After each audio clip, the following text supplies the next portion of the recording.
Di mana letaknya keadilan dan demokrasi berparti di negara ini? Parti ini adalah milik ahli, bukan milik batang tubuh individu. Ketua-ketua bahagian telah bertungkus lumus selama ini, bergolok gadai membina kekuatan bersatu di bahagian masing-masing. Dan adakah hanya kerana berbeza pandangan, ketua-ketua bahagian ini boleh ditendang begitu sahaja? Di mana letaknya harga diri seorang ketua bahagian? Saya juga adalah salah seorang ketua bahagian di negeri Perak ini. Saya tahu dan saya merasai denyut nadi sebahagian besar ketua-ketua bahagian bersatu di negeri Perak.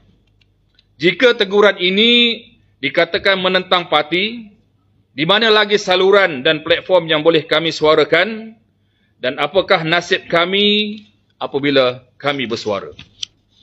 Apabila kami bersuara, kami akan digantung. Jika teruskan bersuara, kami akan dipecat. Di mana demokrasi dan hak kebebasan untuk bersuara dalam parti? Hal ini berlarutan sehinggalah Pilihan Raya Umum Negeri Sabah baru-baru ini. Dalam tempoh persiapan Pilihan Raya Negeri Sabah, masih ada lagi ahli berjawatan di dalam parti dipanggil lembaga disiplin dan dikenakan hukuman.